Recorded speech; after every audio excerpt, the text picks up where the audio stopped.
ನಾಳೆ ಕೆಡಿ ಸಿನಿಮಾದ ಮೊದಲ ಸಾಂಗ್ ಬಿಡುಗಡೆ ಆಗ್ತಿದೆ. ಈ ಕೆಡಿ ಸಿನಿಮಾದ ಟೀಮ್ ಒಂದು ಖುಷಿಯ ವಿಚಾರ ಅಂತಂದ್ರೆ ಎಲ್ಲ ಯಂಗ್ಸ್ಟರ್ ಜೊತೆಗೆ ಪ್ರೇಮ್ ಅವರು ಹೊಸ ತಂಡವನ್ನ ಕಟ್ಕೊಟ್ಟಿರುವಂತದ್ದು ಎಲ್ಲ ಕೆಡಿಸ್ಗಳೇ ಆಕ್ಚುಲ್ ಆಗಿ. ಸೊ ಈಗ ನಮ್ ಜೊತೆ ಅವರು ದೊಡ್ಡ ಕೆಡಿ ಇದ್ದಾರೆ, ಕ್ರಾಂತಿ ಕುಮಾರ್ ಅಲಿಯಾಸ್ ಗಾಂಧಿ ಅಂತ. ಸೊ ಈ ಸಿನಿಮಾಗೆ ಸಂಭಾಷಣೆ ಬರೆದಿರುವಂತರು. ಸೊ ಈ ಸಿನಿಮಾದ ಬಗ್ಗೆ ಒಂದಷ್ಟು ಮಾತಾಡ್ಸೋಣ. ನಮಸ್ತೆ ಗಾಂಧಿ ಅವರೇ, ಹೇಗಿದ್ದೀರಿ? ಹೆಸರಲ್ಲೇ ಕ್ರಾಂತಿ ಇದೆ, ಇನ್ ಸಿನಿಮಾದ ಡೈಲಾಗ್ಸ್ ವಿಚಾರದಲ್ಲೂ ದೊಡ್ಡ ಕ್ರಾಂತಿ ಈಗ ಆಲ್ರೆಡಿ ಸ್ಟಾರ್ಟ್ ಆಗಿದೆ. ಯಾಕಂದ್ರೆ ರೀಸೆಂಟ್ ಆಗಿ ಧ್ರುವ ಅವರು ಒಂದು ಈವೆಂಟ್ ನಲ್ಲಿ ಮಾತಾಡ್ತಾರೆ, ಮಚ್ ತಟ್ಟು ಅಂತ ಅವ್ರಿಗೆ ಕೆಲಸ ಕೊಟ್ಟಿದ್ದೀನಿ ಅಂತ. ಸೊ ತುಂಬಾ ವೈರಲ್ ಆಗಿದೆ ಅದು. ತುಂಬಾ ಖುಷಿ ಆಗುತ್ತೆ ಸರ್, ಯಾಕಂದ್ರೆ ಧ್ರುವ ಸರ್ ಸಿನಿಮಾ ಅಂದಾಗ್ಲೇನೆ ಡೈಲಾಗ್ ಪ್ರಿಫರೆನ್ಸ್ ಹಂಗಿರುತ್ತೆ. ಆಮೇಲೆ ಪ್ರೇಮ್ ಸರ್ ಸಿನಿಮಾ ಅಂತ ಅಂದ್ರೆ ಬರೀ ಮಾಸ್ ಮಾತ್ರ ಇರಲ್ಲ, ಅಲ್ಲೊಂದು ಎಮೋಷನ್ ಇರುತ್ತೆ. ಅದು ಪ್ರೇಮ್ ಸರ್ ತಾಕತ್ತು. ಎಂತ ರೋಡಿಸಮ್ ಸಿನಿಮಾ ತಗೊಂಡೋದ್ರು ಕೂಡ ಅದ್ರ ಜೊತೆಗೆ ಒಂದು ಎಮೋಷನ್ ಅದನ್ನ ಕ್ಯಾರಿ ಮಾಡ್ತಾರೆ. ಆಮೇಲೆ ಆಡಿಯನ್ಸಿಗೆ ಗೊತ್ತಿದ್ರು ಗೊತ್ತಾಗ್ದಂಗೆ ಒಂದು ಫಿಲಾಸಫಿ ಹೇಳಿರ್ತಾರೆ. ಇವಾಗ ಒಂದು ಜೋಗಿಲ್ ಟ್ರೈ ಮಾಡಿದ್ದಾರೆ, ಮಗ 4ನೇ ಕ್ಲಾಸ್ ಓದೋನ್ಗೂ ಅದೇ ಸಾವೆ, 400ನೇ ಕ್ಲಾಸ್ ಓದೋನ್ಗೂ ಅದೇ ಸಾವೆ. ಆ ಪಾತ್ರದ ಇನೋಸೆನ್ಸ್ ಆತರ ಎಲ್ಲ ಟ್ರೈ ಮಾಡ್ತಾರೆ. ಅದೆಲ್ಲ ನಮ್ಮ ಬಾಸ್ತಿ ಪ್ರೇಮ್ ಸರ್ದೇ ಕ್ರೆಡಿಟ್. ಯಾಕಂದ್ರೆ ಅವ್ರ ಹಂಗೆ ಇನ್ಪುಟ್ ನಮಗೆ ಕೊಡ್ತಾರೆ, ಮಗ ಅವ್ನ್ ಬಂದ್ರೆ ಹಂಗಿರ್ಬೇಕು, ಅವ್ನ ಹತ್ರ ಹಂಗಿರ್ಬೇಕು ಅನ್ನೋ ತರ. ಅದು ಆ ಡೈಲಾಗ್ ನನ್ ನೋಡಿಬೇಕು ಅಂತ ಮಸ್ತಟ್ಟವ್ರಿಗೆ ಕೆಲಸ ಕೊಟ್ಟಿದ್ದೀರಾ, ನಾ ಒಂದ್ಸಲ ಮಚ್ಚಿಡ್ರೆ ಈ ಊರಲ್ಲಿ ಹೆಣ ಸುಡೋರೆಲ್ಲ ಬಿಸಿ ಆಗ್ಬಿಡ್ತಾರೆ. ಆ ಡೈಲಾಗ್ ಬರೆದು ಪ್ರೇಮ್ ಸರ್ ನಾನು ಹೇಳ್ದಾಗ್ಲೇ ಹೇಳಿದ್ರು, ಈ ಡೈಲಾಗ್ ವೈರಲ್ ಆಗುತ್ತೆ, ಈ ಡೈಲಾಗ್ ತುಂಬಾ ಚೆನ್ನಾಗುತ್ತೆ ಅಂತ. ಅಂದ್ರೆ ತುಂಬಾ ಕ್ಲಾರಿಟಿ ಪ್ರೇಮ್ ಸರ್ಗೆ ರೈಟಿಂಗ್ ಮೇಲೆ. ಆಮೇಲೆ ಫಸ್ಟ್ ಟೈಮ್ ನಾವೇನಾದ್ರು ರೈಟಿಂಗ್ ಮಾಡ್ತಾ ಇರ್ಬೇಕಾದ್ರೆ ಎಲ್ಲಾರು ಸರ್ ಆತರ ಇರ್ಬೇಕು, ಈ ತರ ಇರ್ಬೇಕು. ಬಟ್ ಪ್ರೇಮ್ ಸರ್ ಹತ್ರ ನಮ್ ಫಸ್ಟ್ ಟೈಮ್ ಕೇಳಿದ್ದು, ಮಗ ಈ ರೈಟಿಂಗ್ ಮ್ಯೂಸಿಕ್ ಕೂರ್ತಾ ಇಲ್ಲ ಅಂತ ಅಂದ್ಬಿಟ್ಟು. ಯಾಕಂದ್ರೆ ಅವ್ರ ತಲೆಯಲ್ಲಿ ಒಂದು ರಿದಮ್ ಓಡ್ತಾ ಇರುತ್ತೆ, ಮ್ಯೂಸಿಕ್ ಓಡ್ತಾ ಇರುತ್ತೆ, ಒಂದ್ ಕ್ಯಾರೆಕ್ಟರ್ ಎಲ್ಲಿ ಎಂಟ್ರಿ ಆಗುತ್ತೆ ಏನಾಗುತ್ತೆ, ಅಂದ್ರೆ ಸೀನ್ ಓಪನಿಂಗ್ ಇಂದ ಎಂಡ್ವರೆಗೂ ಅವ್ರ ಮ್ಯೂಸಿಕ್ ಅವ್ರ ತಲೆಯಲ್ಲಿ ಇರುತ್ತೆ. ಆತರ ಒಂದು different experience sir Prem sir ಜೊತೆಗೆ. ತುಂಬಾ ಖುಷಿ ಇದೆ.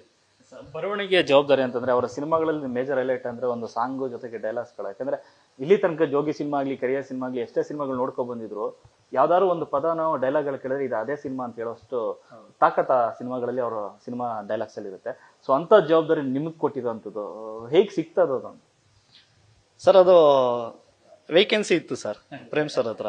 ನಾನು ಕೇಳ್ಕೊ ಬಂದೆ, ಅವ್ರ ಒಂದ್ 2 ಸೀನ್ ಕೊಟ್ರು ಸ್ಟಾರ್ಟಿಂಗ್ ಅಲ್ಲೆಲ್ಲ ಪ್ರೇಮ್ ಸರ್ ಆಟ್ರಿಕ್ ಡೈರೆಕ್ಟ್ರು, ಈ ಕಡೆ ಆಕ್ಷನ್ ಪ್ರಿನ್ಸು, ಏನ್ ಫುಲ್ಲು ಮಾಸ್ ಆಗಿ ಅಂತ ಅಂದ್ಬಿಟ್ಟು. ಆಮೇಲೆ ಪ್ರೇಮ್ ಸರ್ ಇಳಿಸಿದ್ರು, ಮಗ ಇದೆಲ್ಲ ನನ್ ಪ್ಯಾಟ್ರನ್ ಬೇರೆ ಇದೆ, ಚೆನ್ನಾಗ್ ಬರ್ದಿದೆ, ಬಟ್ ಈ ಪ್ಯಾಟ್ರನ್ಗೆ ವರ್ಕ್ ಆಗಲ್ಲ, ಇದು ಆ ಪಾತ್ರಕ್ಕೆ ಬರ್ಕೊಂಡು ಹೋಗ್ಬೇಕು ಅಂತ ಅಂದ್ಬಿಟ್ಟು ಪ್ರೇಮ್ ಸರ್ ಅಲ್ಲಿಂದ ಫೀಡ್ ಮಾಡಿ ನೀಟಾಗಿ, ಅಂದ್ರೆ ಕೈ ಹಿಡ್ಕೊಂಡ್ ಕರ್ಕೊಂಡ್ ಬಂದ್ರು ಅಂತಾರಲ್ಲ ಸರ್, ಅಷ್ಟು ಹುಷಾರಾಗಿ ನೀಟಾಗಿ ಹೇಳ್ಕೊಂಡು ಕೆಲಸ ಕಲ್ಸಿ ಇವತ್ತು ಇಲ್ಲಿವರೆಗೂ ಸಿನಿಮಾ ಬಂದಿದೆ ಸರ್. ಖುಷಿ ಆಗುತ್ತೆ. ಡಬ್ಬಿಂಗ್ ಅಲ್ಲಿ ಇದೀವಿ, ನಡೀತಾ ಇದೆ, ಪ್ರತಿ ಪಾತ್ರನೂ ಡಿಫ್ರೆಂಟ್ ಆಗಿ ಕಾಣುತ್ತೆ. ಅಷ್ಟು ಫ್ರೀ, ಆಮೇಲೆ ಅಷ್ಟು ಟೆಕ್ನಿಕಲಿ ನಮಗೆ ಫೀಡ್ ಮಾಡ್ಕೊಂಡ್ ಬಂದಿದ್ರು ಪ್ರೇಮ್ ಸರ್. ಈ ಕಾಳಿದಾಸನಿಗೆ ಕಾಳಿದಾಸ ಅಂತ ನೀಡಬಹುದು ಅಂತಲ್ಲ, ಕೆಡಿ ಅಂತ ಟೈಟ್ಲ್ ಇದೆ, ಆತರ ಶಾರ್ಟ್ ಫಾರ್ಮ್ ಅಲ್ಲಿ ಇಟ್ಟಿದೆ, ಏನ್ ಕಾರಣ ಅಂತ? ಅಂದ್ರೆ ಕಾಳಿದಾಸ ತುಂಬಾ ಸಾಫ್ಟ್ ಆಗ್ಬಿಡುತ್ತೆ ಸರ್. ಕೇಡಿ ಅಂದ್ರೆ ಸ್ವಲ್ಪ ಚಿಕ್ಕ ವಯಸ್ಸಿಂದ ಅಂತಾರೆ, ಏನೋ ಕೇಡಿ ಇದ್ದಂಗವನೇ, ಏನೋ ನಿನ್ ದೊಡ್ಡ ಕೇಡಿ ಏನೋ ಅಂತಾರೆ. ಆತರ ಸ್ವಲ್ಪ ಮಾಸ್ ಮಸಾಲ ಮಿಕ್ಸ್ ಇರ್ಲಿ ಅಂತ ಕೇಡಿ ಅಂತ ಇಟ್ಟಿರೋದು. ಅದೆಲ್ಲ ಪ್ರೇಮ್ ಸರ್ದ ಐಡಿಯಾ. ಇಲ್ಲಿ ತನಕ ಕರಿಯನ್ ನೋಡಿದೀವಿ, ಜೋಗಿನ್ ನೋಡಿದೀವಿ, ಅವರ ರೇಜ್ ಯಾವ ಮಟ್ಟಿಗಿದೆ ಅಂತ ಗೊತ್ತಿರುವಂತ ವಿಚಾರ. ಈ ಕಾಳಿದಾಸನ ರೇಜ್ ಯಾವ ಮಟ್ಟದಲ್ಲಿ ಇರುತ್ತೆ ಅಂತ? ಸರ್ ಇದು ತುಂಬಾ ದೊಡ್ಡದಾಗಿರುತ್ತೆ ಸರ್, ತುಂಬಾ. ಯಾಕಂದ್ರೆ ಕರಿಯ ಜೋಗಿ ಏನ್ ನೋಡಿದ್ರು ಆ ಸಿನಿಮಾಗೆ ನಾನು ಕಂಪೇರ್ ಮಾಡಕ್ ಹೋಗಲ್ಲ. ಯಾಕಂದ್ರೆ 2 ಪ್ರೇಮ್ ಸರ್ದಾಗಿರೋದ್ರಿಂದ ಅದಕ್ಕೆ ಅದರ ಒಂದು ಮೈಲ್ ಸ್ಟೋನ್ ಇದೆ. 20-25 ವರ್ಷ 15 ವರ್ಷ ಹಿಂದೆಗಡೆ ಮೈಲ್ ಸ್ಟೋನ್ಗಳು. ಬಟ್ ಕೇಡಿ ತುಂಬಾ ಚೆನ್ನಾಗುತ್ತೆ ಸರ್ ಸಿನಿಮಾ. ಯಾಕಂದ್ರೆ ಹಳೇ ಪ್ರೇಮ್ ಸರ್ನ ಏನ್ ಮಿಸ್ ಮಾಡ್ಕೊಂಡಿದ್ರು, ಗುರು ನಮ್ ಪ್ರೇಮ್ ಸರ್ ಒಂದು ಎಮೋಷನ್ ಅನ್ನೋದೊಂದು ಫೀಲ್ ಏನಿತ್ತು ಅಭಿಮಾನಿಗಳಲ್ಲಿ, ಜನಗಳಲ್ಲಿ, ಆ ಪ್ರೇಮ್ ಸರ್ ಮತ್ತೆ ಸಿಗ್ತಾರೆ. ಆಮೇಲೆ ಅದ್ದೂರಿ ಸಿನಿಮಾ ಬಂದಾಗ ಒಂದು ಯಾರು ಗುರು ಇದು ಹೀರೋ, ಈ ತರ ಪರ್ಫಾರ್ಮೆನ್ಸು, ಈ ತರ ಅಂದ್ರೆ ಎಲ್ರ ಜೊತೆಗೂ ಬೆರೀತಾನೆ, ನಮ್ಮನೆ ಮಗ ಅನಿಸ್ತಾನಲ್ಲ, ಆ ತರ ಧ್ರುವ ಸರ್ ನಿಮ್ಗೆ ಅನಿಸ್ತಾರೆ ಸರ್. ಅದೇ ಜುಗಲ್ ಬಂದಿ ಆಸ್ ಎ ಡೈರೆಕ್ಟರ್ ಆಗಿ ಪ್ರೇಮ್ ಸರ್ ಏನ್ ಬೇಕೋ ಅದು ಬರೋವರೆಗೂ ಬಿಡ್ತಿರ್ಲಿಲ್ಲ. ಆಸ್ ಎ ಹೀರೋ ಆಗಿ ಅಣ್ಣ ನಿಮ್ಗೆ ಏನ್ ಬೇಕು ಹೇಳಿ ಅಣ್ಣ, ನಾನ್ ರೆಡಿ ಅಂತ ಅಂದ್ಬಿಟ್ಟು, ಒಂದು ಮಳೆ ಜ್ವರ ಬಂದಿತ್ತು ಅವ್ರಿಗೆ, ಕ್ಲೈಮ್ಯಾಕ್ಸ್ ಅವೆಲ್ಲ ಮಾತಾಡ್ತಾರೆ. ಅವ್ರು ಮಾತಾಡಿದ್ರೆ ಚಂದ, ಡೈರೆಕ್ಟರ್ ಮಾತಾಡಿದ್ರೆ ಚಂದ. ಆತರ ಒಂದ್ ಜುಗಲ್ ಬಂದಿಲಿ ಚೆನ್ನಾಗ್ ಬಂದಿದೆ ಸರ್ ಸಿನಿಮಾ. ತುಂಬಾ ಖುಷಿ ಆಗುತ್ತೆ.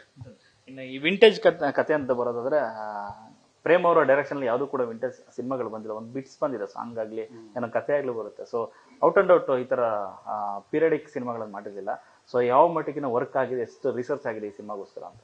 ಸರ್ ಇದೊಂದು ನೈಜ ಘಟನೆನೆ, ಯಾರ್ದು ಏನೋ ಅವೆಲ್ಲ ಏನು ಹೇಳೋ ಅಂತ ವಿಚಾರ ಏನಿಲ್ಲ. ನೀವು ಒಂದು ಸಿನಿಮಾ ನೋಡಿದ್ರೆ ನಿಮ್ಗೆ ಒಂದಷ್ಟು ವಿಚಾರಗಳು ಕಾಣುತ್ತೆ. ಬಟ್ ಆ ಬ್ಯಾಕ್ ಡ್ರಾಪ್ ಅಲ್ಲಿ ಬರ್ಬೇಕು ಅನ್ನೋದೆಲ್ಲ ಪ್ರೇಮ್ ಸರ್ ಐಡಿಯಾ.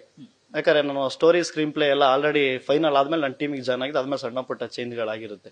ಅದೆಲ್ಲ already Prem sir plan sir. ಇವಾಗ ಏನ್ ಇಷ್ಟು ದೊಡ್ಡ ರಿಸ್ಕ್ ತಗೊಂಡು ಈ ಸಿನಿಮಾ ಇಷ್ಟು ದೊಡ್ಡ ಬಜೆಟ್ ಈ ಸಂಜಯ್ ದತ್ತು, ಶಿಲ್ಪಾ ಶೆಟ್ಟಿ ಇವೆಲ್ಲ ಏನ್ ಇಷ್ಟು ದೊಡ್ಡ ದೊಡ್ಡ ತಾರಾಗಣಗಳಿದೆಯೋ ಅದೆಲ್ಲ ಪ್ರೇಮ್ ಸರ್ದೇ ಪ್ಲಾನ್. ಅಂದ್ರೆ ಈ ಸಿನಿಮಾ ಅವ್ರ ಕೆರಿಯರ್ ಅಲ್ಲೇ ತುಂಬಾ ದೊಡ್ಡದು, ಅವರೇ ತಗೊಂಡಿದ್ದು ದೊಡ್ಡ ಚಾಲೆಂಜ್. ಹಾಗಾದ್ರೆ ಪ್ರತಿಯೊಬ್ಬ ಡೈರೆಕ್ಟರ್ ಅದನ್ನ ತಗೋಬೇಕು ಆತರ. ಅಂದ್ರೆ ಒಂದು ಸಿನಿಮಾಯಿಂದ ಒಂದು ಸಿನಿಮಾಗೆ ಅಪ್ಡೇಟ್ ಆಗಿ, ಅರೆ ಇದು ಅವ್ರ ಜೊತೆ ಹೇಳ್ತಾರಲ್ಲ, ಹೂವಿನ ಜೊತೆ ನಾರು ಸ್ವರ್ಗ ಸೇರ್ತು ಅಂತ, ಆತರ ಅವರು ನಮಗೆ ಕೆಲಸ ಕೊಟ್ಟು ಇಷ್ಟು ದೊಡ್ಡ ಸಿನಿಮಾದಲ್ಲಿ ದೊಡ್ಡ ಭಾಗ ಆಗಿರೋದು ಖುಷಿ ಆಗುತ್ತೆ ಸರ್. ಕನ್ನಡದಲ್ಲಿ ಒಂದು ಸ್ಪೆಷಲ್ ತಾಕತ್ ಇರುವಂತ ನಿರ್ದೇಶಕರು ಅಂದ್ರೆ ಒಂದು ಉಪ್ಪಿ ಸರ್, ಪ್ರೇಮ್ ಅವರು. ಯಾಕಂದ್ರೆ ಉಪ್ಪಿ ಸರ್ದು ಅಷ್ಟೇ, ಏನ್ ಮಾಡಿದ್ರೆ ಅದ್ ನೋಡಕ್ಕಾದ್ರೂ ಹೋಗ್ಬೇಕು ಅಂತ ಇರುತ್ತೆ. ಇನ್ನು ಪ್ರೇಮ್ ಅವ್ರ ಸಿನಿಮಾ ಬಂದ್ರೆ ಹಿಂದಿಂದು ಸೋಲು ಗೆಲುವು ಏನೇ ಇರ್ಬೋದು, ಬಟ್ ಏನೋ ಒಂದು ಮಾಡಿರ್ತಾರೆ, ಅದಕ್ಕೋಸ್ಕರ ಹೋಗಿ ಸಿನಿಮಾ ನೋಡ್ಬೇಕು ಅಂತ. ಉಪ್ಪಿ ಸರ್ ಆಗ್ಲಿ, ಪ್ರೇಮ್ ಸರ್ ಆಗ್ಲಿ, ಇಷ್ಟು 20-25 ವರ್ಷ ಜರ್ನಿ ಸರ್ ಅವ್ರದ್ದು. ಯಾಕಂದ್ರೆ ಇವತ್ತು ನಾವೇ ಹೊಸಬ್ರು, ಒಂದ್ಸಲ ಹೇಳ್ತೀವಿ, ಒಂದ್ಸಲ ಎಳಿತೀವಿ, ಬಟ್ ಅವ್ರಿಬ್ರು ಒಳಗಡೆ ಸ್ಪಾರ್ಕ್ ಹಂಗೆ ಇದೆ ಸರ್. ಆ ಸ್ಪಾರ್ಕೆ ಜನನ ಮತ್ತೆ ಥಿಯೇಟರ್ ಕರ್ಸೋದು. ಆದ್ರೆ ಅವ್ರಿಗೆ ಅವ್ರು ಚಾಲೆಂಜ್ ತಗೋತಾರಲ್ಲ, ಆ ಚಾಲೆಂಜ್ ತುಂಬಾ ಖುಷಿ ಆಗುತ್ತೆ. ಅದೇ ಆಮೇಲೆ ನಮ್ಗೆ ಇನ್ಸ್ಪೈರ್ ಮಾಡುತ್ತೆ. ಅದು ಪ್ರೇಮ್ ಸರ್ ಅಲ್ಲಿ ನಾವು ತುಂಬಾ ಹತ್ರದಲ್ಲಿ ನೋಡಿದೀವಿ ನಾವು, ಅದೇ ಖುಷಿ ಆಗುತ್ತೆ ಸರ್. ಕೆಡಿಲು ಅಮ್ಮನ ಪ್ರೀತಿ ಇರುತ್ತಾ? ಕೇಡಿಲೆ ಅಮ್ಮನ ಪ್ರೀತಿ ಅದು ಸಿನಿಮಾ ನೋಡ್ಬೇಕು ಸರ್. ಇರುತ್ತೆ ಅನ್ನೋಕ್ಕಾಗಲ್ಲ, ಇರೋದಕ್ಕೂ ಅನ್ನೋಕ್ಕಾಗಲ್ಲ, ಬಟ್ ಪ್ರೀತಿ ಅಂತೂ ಇರುತ್ತೆ ಸಿನಿಮಾದಲ್ಲಿ.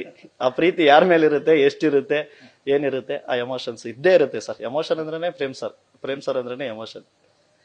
ಟೀಸರ್ ಬಿಟ್ಟು ವರ್ಷಗಟ್ಟಲೆ ಆಗಿತ್ತು, ಈಗ ಅಫಿಷಿಯಲಿ ಇನ್ನೊಂದು ಕಂಟೆಂಟ್ ಬಿಡ್ತಾ ಇದ್ರೆ ನಾಳೆ, ಶಿವ ಶಿವ ಸಾಂಗ್. ಅದು ವೈಬ್ ತುಂಬಾ ಚೆನ್ನಾಗಿದೆ. ಯಾಕಂದ್ರೆ ಬಿಟ್ಟಂತ ಪ್ರೋಮೋದಲ್ಲಿ ಅದ್ಭುತವಾದ ರೆಸ್ಪಾನ್ಸ್ ಬಂದಿದೆ. ಮತ್ತೆ ಎಗೇನ್ ಕಾಂಬಿನೇಷನ್ ಜನ್ಯ ಅವರು, ಪ್ರೇಮ್ ಅವರು, ಮತ್ತೆ ಕೈಲಾಶ್ ಖೇರ್ ಅವರು. ಜನ್ಯಾಜಿ, ಪ್ರೇಮ್ ಸರ್ ಅಂದ್ರೆ ಒಬ್ರನ್ನೊಬ್ರು ತುಂಬಾ ಚೆನ್ನಾಗಿ ಅರ್ಥ ಮಾಡ್ಕೊಂಡಿದ್ದಾರೆ ಸರ್. ಆ ಸೀನ್ ಏನ್ ಬೇಕೋ ಅದೇ. ಆಮೇಲೆ ತುಂಬಾ ಬಡಿ ಅವೆಲ್ಲ ಏನು ಮಾಡಲ್ಲ ಪ್ರೇಮ್ ಸರ್. ಕಂಟೆಂಟ್, ಕತೆಗಳು. ಯಾಕಂದ್ರೆ ನಾನು ನಿಮ್ ಸ್ಟಾರ್ಟಿಂಗ್ ಅಲ್ಲೇ ಹೇಳಿದೆ, ಒಂದು ಡೈಲಾಗ್ ಬರೀಬೇಕಾದ್ರೂ ಪಾತ್ರಕ್ಕೆ ಬರೀಬೇಕು, ಒಂದು ಹಾಡು ಹುಟ್ಟಬೇಕು ಅಂದ್ರೆ ಸಂದರ್ಭಕ್ಕೆ ಹುಟ್ಟಬೇಕು. ಆ ತರ ಒಂದು ಥಾಟ್ನ ರೇಸ್ ಮಾಡೋರು ಪ್ರೇಮ್ ಸರ್. ಆ ಕಾಂಬಿನೇಷನ್ ಖುಷಿ ಆಗುತ್ತೆ ಸರ್. ಆಮೇಲೆ ಕೈಲಾಶ್ ಖೇರ್ ಅವರು ಒಂಥರ ಪ್ರೇಮ್ ಸರ್ ಆ ವೇವ್ ಲೆಂತ್ಗೆ, ಆ ಸಾಂಗ್ಗೆ, ಯಾಕಂದ್ರೆ ಮೊದ್ಲಿಂದ ಕಾಂಬಿನೇಷನ್ ತುಂಬಾ ಚೆನ್ನಾಗಿದೆ. ಆ 3 ಕಾಂಬಿನೇಷನ್ ತುಂಬಾ ಚೆನ್ನಾಗಿ ವರ್ಕ್ ಆಗಿದೆ. ಆಮೇಲೆ ಬೇರೆ ಬೇರೆ ಭಾಷೆಯಲ್ಲಿ ದೊಡ್ಡವರು ಬರ್ದಿದ್ದಾರೆ, ದೊಡ್ಡವರು ಆಡಿದ್ದಾರೆ. ಎಲ್ಲ ತುಂಬಾ ಖುಷಿ ಆಗುತ್ತೆ ಸರ್. ಅಂದ್ರೆ ಎಲ್ಲಾ ದೊಡ್ಡವರು ಇದಾರಲ್ಲ, ನಾವೆಲ್ಲ ಈಗ ಚಿಕ್ಕವರು ಅನ್ನೋದೇ ಖುಷಿ. ಕನ್ನಡದಲ್ಲಿ ನಮ್ಮ ಮಂಜಣ್ಣ ಸಾಂಗ್ ಬರ್ದಾರೆ, ಅವ್ರಿಗೂ ಒಳ್ಳೇದಾಗ್ಲಿ. ತುಂಬಾ ಅದ್ಭುತವಾಗಿದೆ ಸರ್ ಸಾಹಿತ್ಯ. ಇವತ್ತು ಮ್ಯೂಸಿಕ್ ಬಗ್ಗೆ, ಪ್ರೇಮ್ ಸರ್ ಬಗ್ಗೆ ಏನ್ ಮಾತಾಡ್ತೀರಾ, ಸಾಹಿತ್ಯದ ಬಗ್ಗೆನೂ ಮಾತಾಡ್ತೀರಾ. ಆ ತರ ಫೀಡ್ ಮಾಡಿ ಬೆಳೆಸ್ಬಿಡ್ತಾರೆ ಪ್ರೇಮ್ ಸರ್. ಹುಡುಗರು ಬೇಕು, ಏನ್ ಬರೀಬೇಕು ಅನ್ನೋದು ಅವ್ರ ತಲೆಯಲ್ಲಿ ಆಲ್ರೆಡಿ ಇರುತ್ತೆ, ಅವರು ಬೆಳೆಸ್ಕೊತಾರೆ ಸರ್. ಆ ಡೈಲಾಗ್ ಹೇಳಿದಾಗಲೇ ಅನ್ಸುತ್ತೆ ಈ ತರದೊಂದು ಪಂಚ್ ಡೈಲಾಗ್ಸ್ ಸಿನಿಮಾದು ಉದ್ದಕ್ಕಿರುತ್ತೆ ಅಂತ. ಹೇಳ್ಬೋದ ಡೈಲಾಗ್ ಯಾವ್ದಾದ್ರು ಅಂತ? ಇಲ್ಲ, ಅವೆಲ್ಲ ಹೇಳಕ್ಕಾಗಲ್ಲ ಸರ್, ಅದು ಲಿಟಿಗೇಷನ್. ಪ್ರೇಮ್ ಸರ್ ಹೇಳ್ಬೇಕು, ಧ್ರುವ ಸರ್ ಹೇಳ್ಬೇಕು. ಮಚ್ ತೊಟ್ಟವ್ರಿಗೆ ಹೇಳ್ಬೋದ ಅಂತ? ನನ್ ನೋಡಿಬೇಕು ಅಂತ ಮಸ್ತೊಟ್ಟವ್ರಿಗೆಲ್ಲ ಕೆಲಸ ಕೊಟ್ಟಿದ್ದೀರಾ. ನಾನು ಒಂದ್ಸಲ ಮಚ್ಚಿಡಿದ್ರೆ ಈ ಊರಲ್ಲಿ ಹೆಣ ಸುಡೋರೆಲ್ಲ ಬ್ಯುಸಿ ಆಗ್ಬಿಡ್ತಾರಣ. ಚೆನ್ನಾಗಿದೆ ಸರ್, ತುಂಬಾ ಕರೆಕ್ಟ್ ಬ್ಲಾಕ್ ಅಲ್ಲಿ ಬರುವಂತದ್ದು, ಕರೆಕ್ಟ್ ಸ್ಟಾರ್ ಹೇಳೋವಂಥದ್ದು ಡೈಲಾಗ್. ಪರ್ಫಾರ್ಮೆನ್ಸ್ ಹಂಗೆ ಇದೆ ಸರ್. ಧ್ರುವ ಸರ್ ಬೇರೆ ತರನೇ ಫೀಲ್ ಆಯ್ತಾರೆ ಸರ್ ಈ ಸಿನಿಮಾ. ನಾವು ಇಷ್ಟು ದಿನ ಏನ್ ನೋಡಿದ್ದೋ ಆ ಧ್ರುವ ಸರ್ಜಾ ಕಾಣಲ್ಲ. ಕಾಳಿದಾಸನ ನೋಡಕ್ ಬರ್ತೀರಾ, ಕಾಳಿದಾಸನೇ ಕಾಣ್ತಾನೆ. ಮ್ಯಾನರಿಸಮ್ ಎಲ್ಲ ತೀರ ಭಿನ್ನ ಇರುತ್ತೆ ಬೇರೆ ಸಿನಿಮಾಗಳು ಹೋಲಿಸ್ಕೊಂಡ್ರೆ. ಸೂಪರ್ ವಿಭಿನ್ನ ಸರ್ ಅದು. ಹೇಳಿದಲ್ಲ ಸರ್, ಧ್ರುವ ಸರ್ಜನ್ ಈ ತರ ನೋಡ್ತಿದ್ದೀನಿ, ಆ ಹೀರೋ ಅಲ್ಲ, ಇದು ಬೇರೆ ಧ್ರುವ ಸರ್ಜಾ. ಇದು ಆ ಕಾಳಿದಾಸ ಆಗಿದ್ದಾರೆ ಪಾತ್ರ. ಆ ಪಾತ್ರ ಕಾಳಿದಾಸನ ಪರ್ಫಾರ್ಮ್ ಮಾಡುತ್ತೆ. ಅವನು ಅಳುತ್ತಾನೆ, ನಗ್ತಾನೆ. ಯಾಕಂದ್ರೆ ಏಕವಚನದಲ್ಲಿ ಹೇಳ್ತೀನಿ ಅಂದ್ರೆ ಆ ಪಾತ್ರ ಅಷ್ಟು ಕನೆಕ್ಟ್ ಆಗಿದ್ದೀನಿ ನಾನು 3 ವರ್ಷದಿಂದ. ಅವ್ನು ಪ್ರತಿ ನೋವಲ್ಲೂ ಜನ ಕನೆಕ್ಟ್ ಆಯ್ತಾರೆ, ಪ್ರತಿ ನಗುಲು ಜನ ಕನೆಕ್ಟ್ ಆಯ್ತಾರೆ.